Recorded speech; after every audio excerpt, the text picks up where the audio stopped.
Bible గ్రంథంలో మోషే జీవితాన్ని మనం గమనిస్తే మోషే దగ్గర ఉన్నటువంటి కర్రలను ఒక అద్భుతమైన కర్రగా దేవుడు మార్చాడు. ఒక శక్తివంతమైన కర్రగా మార్చాడు. ఆ కర్ర పడేయమంటే పాముగా మారింది. ఆ కర్ర ద్వారానే అనేకమైన అద్భుతాలు చేశాడు. కర్ర ద్వారా నీళ్ళను రక్తంగా మార్చాడు. కర్ర ద్వారా నీళ్ళను రప్పించాడు. ఒకప్పుడు ఆ కర్ర సామాన్యమైన కర్ర, మేకలు గొర్రెలు కాసుకునేటువంటి కర్ర.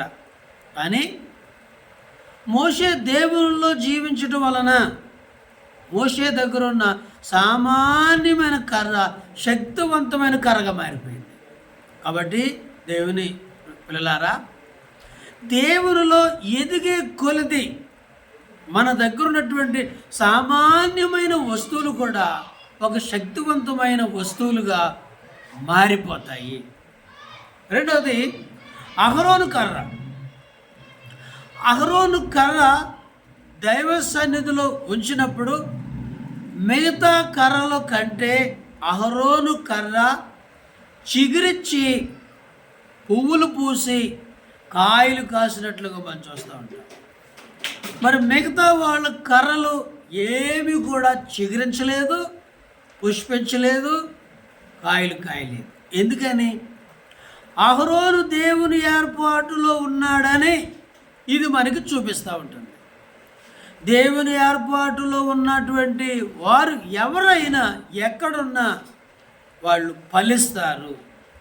దేవుని ఏర్పాట్లు లేకపోతే వాళ్ళు ఫలించరు. మూడోది ఎలీషా దగ్గర ఉన్నటువంటి కర్ర. మరి ఎలీషా దగ్గర కూడా ఒక కర్ర ఉన్నది, దండము. అది గెహాజీకి ఇచ్చి పంపించాడు ఒక బిడ్డను బ్రతికించడానికి. కానీ ఎలీషా ఆ కర్ర పెడితే ఆ బిడ్డ బ్రతకలేదు. ఎందుకనంటే గెహాజీలో ఉన్నటువంటి దురాశలు, శరీర ఆశలు వలన అతని ద్వారా ఒక అద్భుతం జరగలేదు.